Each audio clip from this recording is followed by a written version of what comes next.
our beautiful rose in a goblet. We're gonna drop this like so, right in the center of our beautiful long vase. I'm gonna grab my coiled lights and drop those right around, there we go, around, like so. Perfect.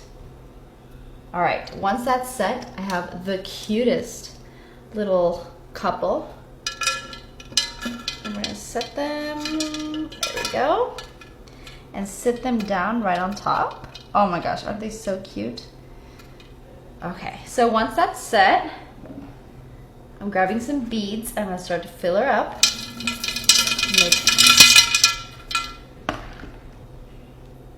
It's gonna be the perfect spooky Halloween, love you to death wedding centerpiece.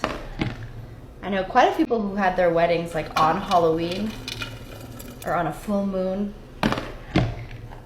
Honestly, quite jealous. All right, so we're gonna fill them up basically all the way past their heads, just like that. I love the way coiled lights look underwater, so I'm so excited to see how that illuminates our beautiful rose. All right, so once they are completely covered, and quite a bit of it is over, just like that, I have my two beautiful wedding bands. I'm going to pop them kind of right next to them, kind of floating. My favorite thing about these decorations is when it really kind of emphasizes something kind of floating. So very simple, very pretty, elegant, long. All right, we're gonna give ourselves about, I think, 2 fingers of space, because we are gonna be filling this all the way to the top and then adding something after. All right, so once that's set, I'm actually gonna move this guy to the side. And I'm gonna grab these 2 tiny ones like this. These are gonna be very quick, very easy. Not much to them, but they're just gonna add a little extra pizzazz. So I have these lights and I kind of coiled some little string pearls around them, just so that way they're kind of disguised as something pretty. That is not even close to the center. Give me a second. There we go. All right, don't wanna get the viewers mad, because sometimes, and I get it, I get upset too. How's that? Okay, beautiful. All right, so once that's set, I'm gonna grab some beads really quick, fill up just a little bit past those lights. Yeah, like so. Drop that in there. And now I have these lovely, cute little hearts. And I'm going to drop maybe one here, one here. Okay, now I'm gonna drop some more. Don't worry if that heart moves out of the way. We can fix that after. Drop some here, a little more on this one. All right, so there's hearts in there. I also have these fun little pearls. I'm gonna grab the smaller ones. I'm gonna make just kind of like a really pretty floating effect, nothing too intricate. You don't have to place them in a certain way. We're just kind of dropping them as we go. I'll drop another heart here and another heart here. Really super, super quick little extra additional decoration piece, which is kind of fun. Okay, I'm gonna drop this here. Again, don't worry if the things move and you don't like where they are, we can fix that after. Okay, once that's set, I'm gonna grab a few more pearls and drop some in there as well. And if you add the water and you see you want more, you can add more. If you wanna take some out, you can take some out. That's why we love these decorations. You can go fixing as you like. Grab this one here, this one here. They don't have to be also identical, so I'm gonna add one more pearl here and one more heart here, just so that way we kind of like have like that matching but not 100% matching look. All right, so we're gonna almost top it off. We're gonna leave about a finger of space, like so. Beautiful. All right, once that's set, I'm gonna open these guys just slightly. And I'm gonna grab this one and place that right in the middle. Just like that. So pretty, kind of giving that spooky Halloween candlelight vibe. All right, so once that's set, let's add our water. Let me add them first to the small ones because those are going to be not as, you know, exciting as this one. So let me just add here to show our little fun extra decorational piece to pull it in all together. We're filling her up and just like that to the top. Oh, that's so cute. All right, let me grab this one here. Add her here. How's this one looking? Does it need to be added anymore? No. No? Beautiful. And again, this is preference. If you like it a little bit more going on, you can definitely add more. I was just kind of looking for like a little simple, just to really accentuate this one, but not taking away, you know? Okay, I'm gonna fill this one up. Same idea, all the way to the top. Trying to get all those beads kind of to hide. Beautiful. All right, once that's set, now let's get the big boy. There we go. Let me give her a nice fill up. Also, don't worry about the bubbles, we'll fix that. All part of the process.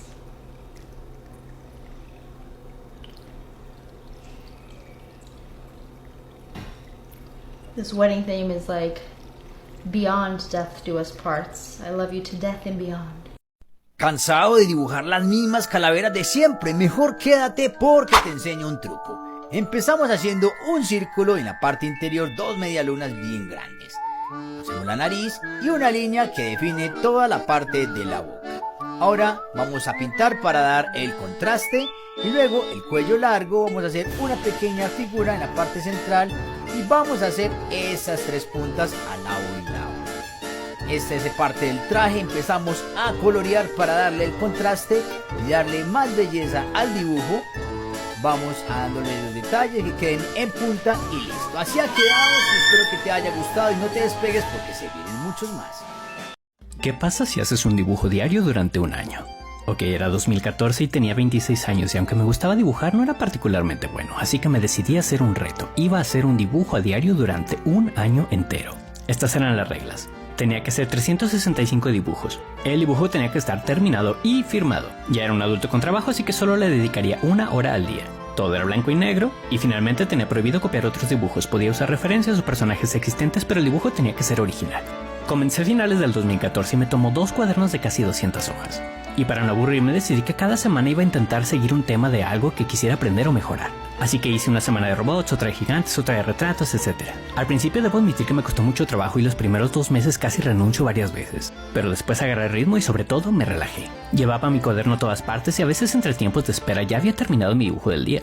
Creo que lo más importante que sucedió fue que me di cuenta de que si bien el nivel de los dibujos no mejoraba dramáticamente semana con semana, lo que sí mejoró era mi velocidad. Y después de unos meses comenzó a sobrarme tiempo. Además de eso me di la oportunidad de integrar marcadores de aceite en mi flujo de trabajo, lo que le daba un terminado más bonito. Creo que lo más valioso que aprendí fue no solo ser disciplinado, sino aprender de manera efectiva. Después del primer mes me di cuenta de que nada serviría hacer los mismos dibujos 300 veces, sino que tenía que plantearme un objetivo específico y pensar qué quería aprender con cada dibujo. Aprender a hacer un ojo, un tipo de cabello, un estilo de degradado, etc. Y aprendí que dibujar no se trata de repetición como un todo, sino de aprender muchas cosas individuales y luego aplicarlas juntas. Después de un año de esfuerzo terminé y lo primero que hice fue intentar hacer un dibujo aplicando todo lo que había aprendido, pero sin la limitación de 1 hora de tiempo. Y este fue el resultado. Lo mejor de todo es que ahora que vivo en mis 30s y vivo de esto, sigo haciendo un dibujo diario o a veces más, aunque sea por trabajo, sigo planteándome un reto específico en cada dibujo que me hace aprender cada vez más. Y siempre le digo a la gente que este reto fue el que cambió mi vida. Y bueno, eso es todo. Bye. ¿Por qué dejé de hacer el Inktober y cuál es el nuevo reto que te propongo?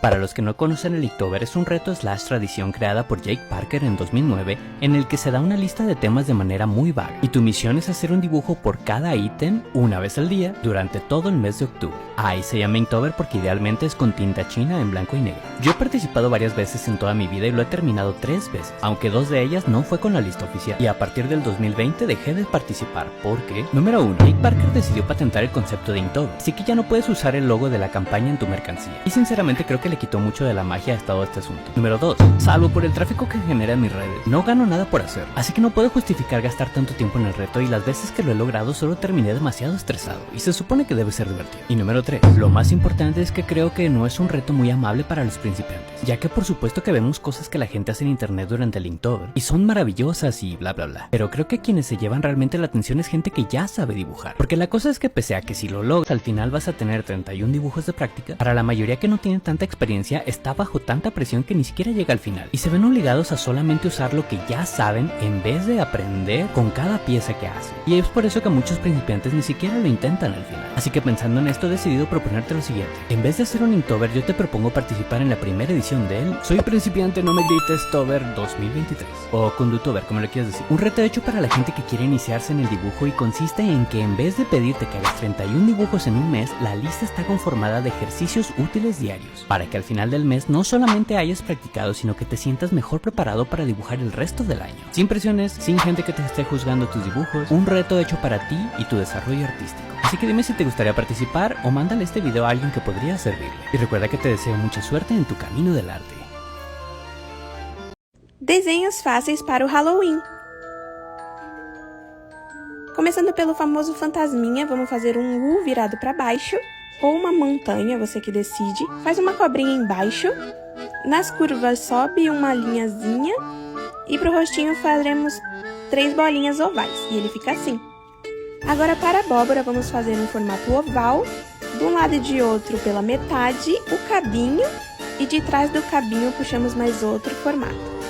2 triângulos virados para baixo para seus olhinhos, um zigue-zague para a boca, e vamos preencher. E tá feita a nossa abóbora. Para a teia de aranha, faça uma linha para baixo e outra para o lado. Do canto puxamos 2 diagonais assim. E agora vamos fazer várias letras U viradas para baixo, até completar todas as linhas, e assim tá feita a teia de aranha. Agora você pode entrar no clima de Halloween. Me segue para mais!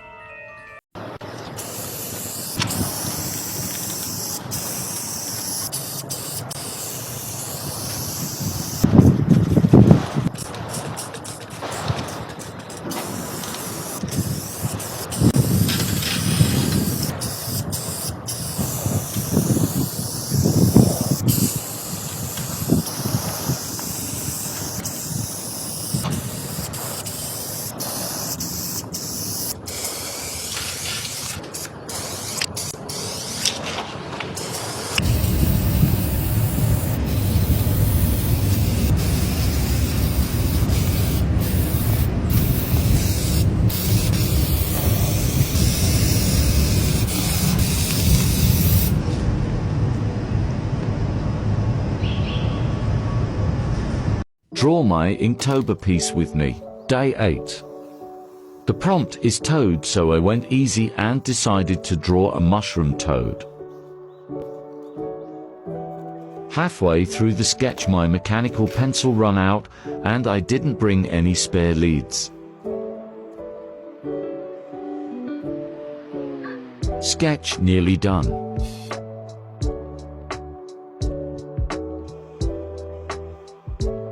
Far too immersed in my podcast to realize I forgot to film most of the inking. All done.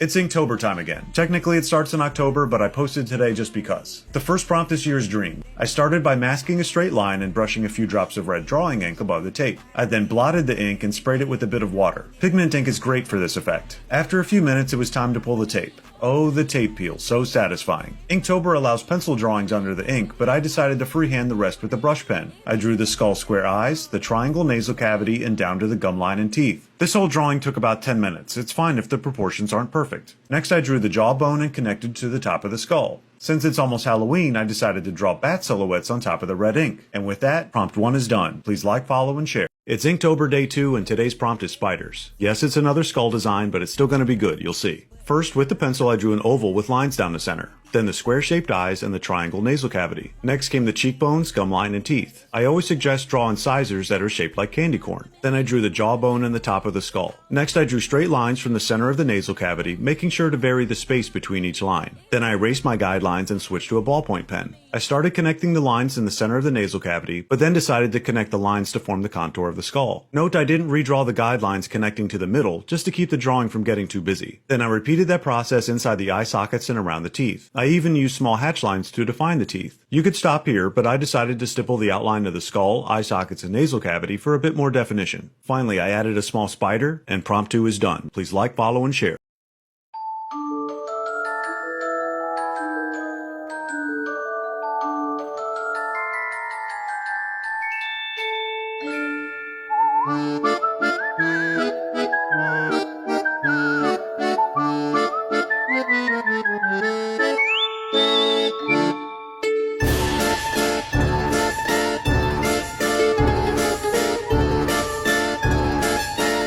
I can't be the only one who hears you. Tears falling down at the party. Saddest little baby in the room. Fears, tell me fears, don't get me started. I get a little gray hair for every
This is the Inktober Drawing Challenge, Day 4, and today's prompt is knot.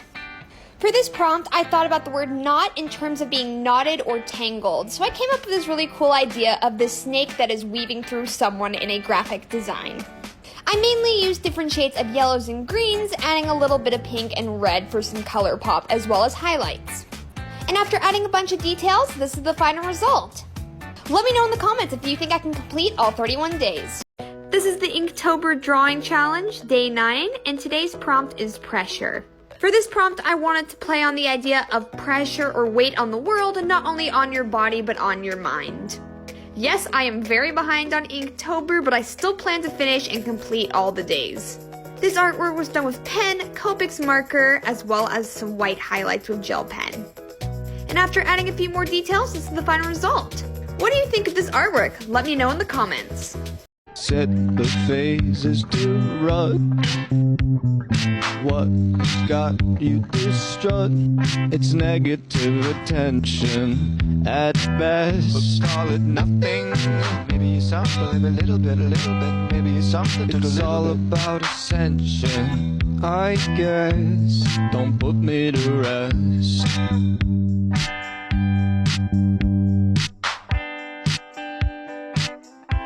On and hand me your clothes. Take a picture or two. I can see you. Tears falling down at the party. Saddest little baby in the room. Fears, tell me fears, don't get me started. I get a little gray tension at best. But call it nothing. Maybe something, a little bit, maybe something to It's all about ascension, I guess. Don't put me to rest.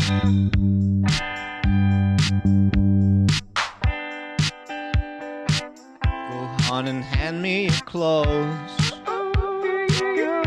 Take a picture or two. I can see you. Tears falling down.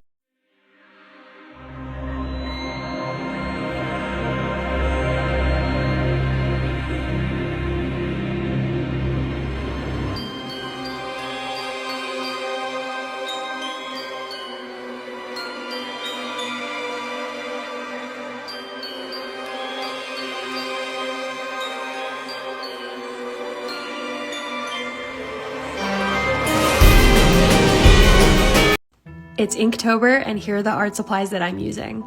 First, I've got this Dr. P.H. Martin's Bombay ink in sepia, and then a De La Rowney ink in black. I absolutely love working with these inks. You can get a nice gradient with them, you can layer them, and they're super, super opaque, which makes them really fun to work with. Now for the paper I'm using, Strathmore Artist Tiles. I got the Bristol, they're only 20 sheets, so I did have to buy 2.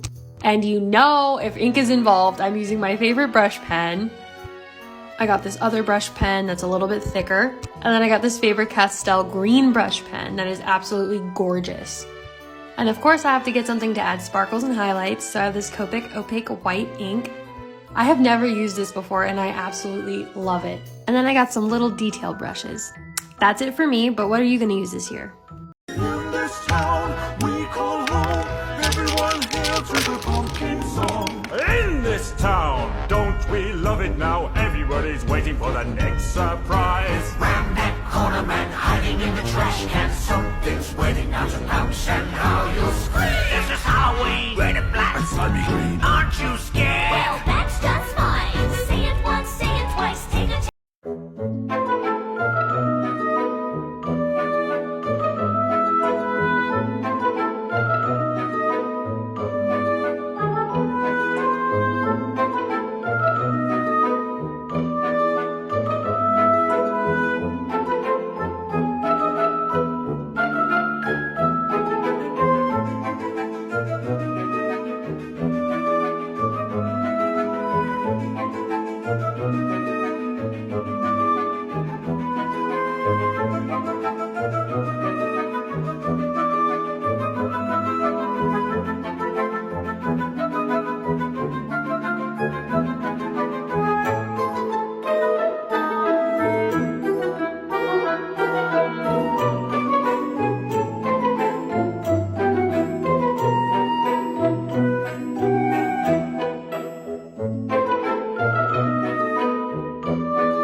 I found the perfect piece of artwork for the viral thrifted ghost painting trend. I had checked all of our local thrift stores and just couldn't find anything that I liked for this trend, so I hopped on Facebook Marketplace and found this one for $10. I feel like it already had some spooky vibes, so I went with it and I love how it turned out. I just started painting some white blobs for ghosts and then add some shadowing.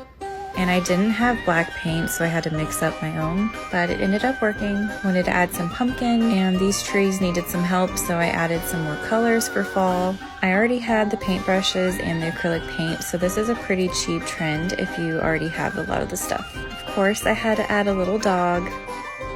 I think he turned out super cute. And there was already birds on this painting, but I wanted to turn them into bats. And there it is, all finished. I love this so much. I want to do more. If you're looking for a fun craft to do or a fun date night for this Halloween season, this is perfect for you. An easy and spooky Halloween doodle. Start by drawing a U with a U inside. Draw 2 little ovals near the bottom. From there, color in the shape you just made. Put a W below it. It comes together quicker than you might expect. Let me demonstrate how to draw the demon's body. You could add legs or tentacles, but I personally like to make it a bit ghostly. Add some classic demon bits, like the little arrow at the end of the tail, and a small pitchfork. Happy Halloween, my art friends. Here's a cute Halloween art tutorial that's not only fun, but super easy. You're gonna start by putting orange stripes all over your page or canvas, and then adding yellow and white on the top and bottom of the orange stripes. You can be as messy as you like because we're gonna be carving those blobs out with black paint. It turns them into super cute candy corn. This would be such a cute date idea, and you're gonna be able to use it as decoration. I can't be the only one who hears you. Tears falling down at the party. Saddest little baby in the room. Fears, tell me fears, don't get me started. I get a little gray hair for every scare you share. Here's another tutorial for you guys. Start with white. Start with a basic outline of a ghost body. Give it some time to dry and add another coat on top. Then we're going to be working with a lot of grays, so start with a lighter gray, and we're going to put it on the side that is the opposite of where the sun is coming from. So just place it on one side and put some on the bottom to add more shadows. And then again, just take more white and black and make more gray colors and just keep kind of overlapping them one on top of the other. Just keep building and blending white over gray, gray over white. Just make sure one side of the ghost is darker than the other side. Make sure you give it some time to dry, and eventually we will take white and use it as sort of a highlight to make the white pop a little bit more. Don't forget the eyes. I make mine slightly slanted. Take a step back and see if you like it. What do you think? How did it turn out?